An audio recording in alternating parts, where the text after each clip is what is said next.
Hey everybody, it's Tony the Blacksmithing Gamer. Here we do everything from blacksmithing to gaming and everything in between. This week, Mega Man Legacy Collection came out. So, in honor of that, I decided that I was going to make a Mega Buster. Let's get started.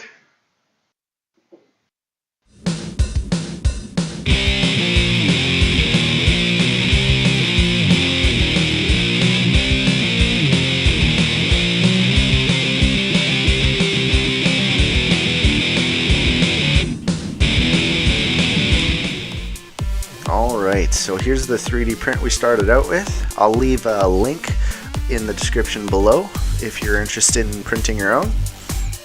This is the first of 3 pieces that I printed. This is the top part.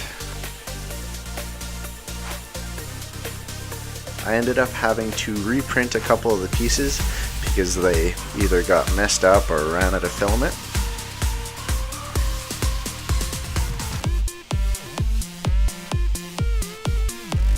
And this is the bottom part where you stick your hand in. There's a handle halfway through, but that's in the middle part.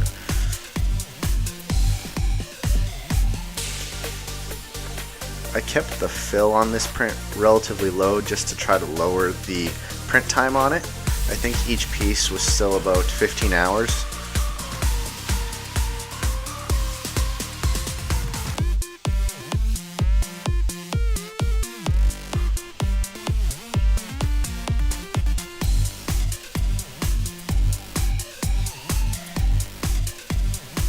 In this piece, I actually ran out of orange filament. I was using up the rest of my roll, and right away you'll actually see it change to black, which is my next filament I had on.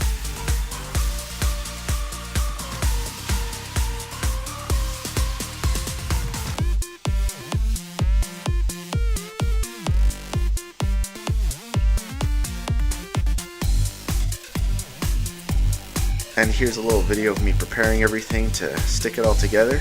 I used 2-part epoxy to stick it all together just to make sure the bond was really good. I cleaned up all the edges as best I could just to try to hide the seams. I wanted as smooth as I could. And a little bit of sanding just to make sure the glue is adhering good.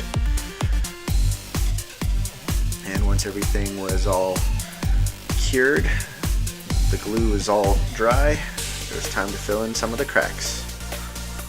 I just used some regular auto body Bondo.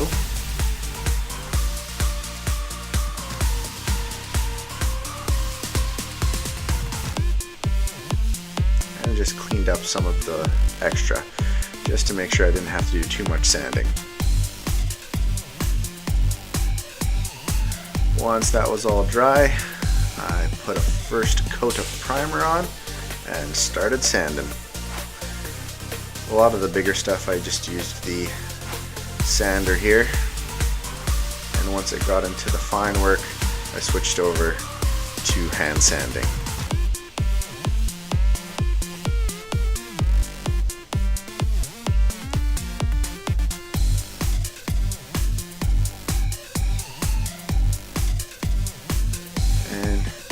Here we are hand sanding everything.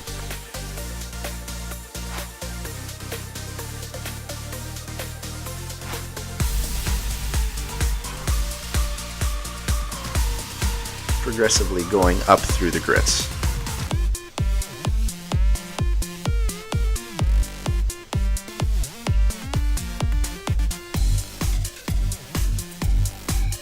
If you've ever done any auto body, this is a very similar process.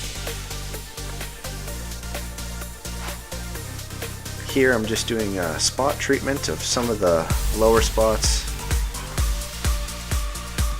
making sure it's as smooth as I could possibly make it.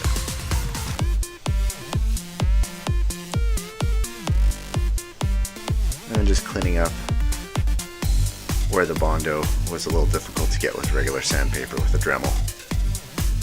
And another coat of primer.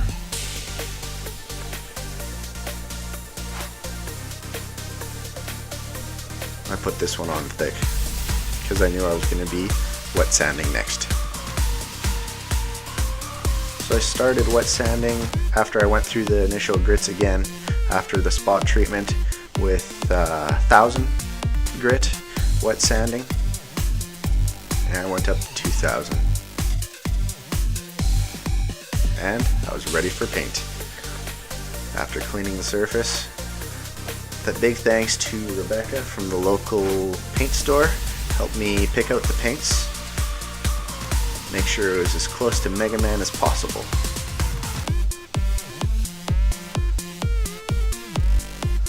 Once I got a few coats of the blue on, it was time for clear. I think I did about 3 to 4 coats of clear coat. And this is what it looked like, nice and shiny. Still a little bit of orange peel, but I was going to go back and wet sand that again anyway. So here's me taping off just so I could get some of the detail in.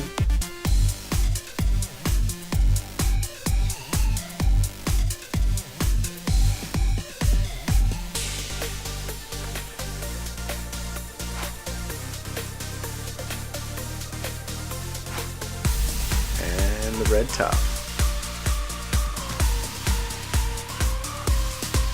There's a little bit of overspray I had to clean up, but most of this is just wet sanding.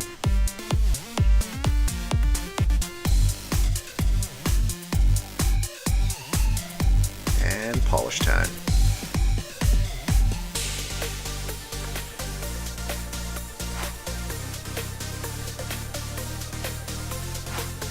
And here's the final product.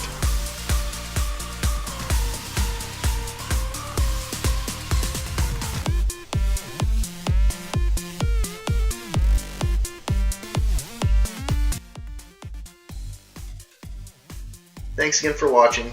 If you enjoyed this video, hit that subscribe button down there below. Otherwise, if you want to follow me on any of these social media websites, you'll get daily updates on the things I'm working on. Thanks again. I'm Tony, the Blacksmithing Gamer, where every week we make things from the games that we love.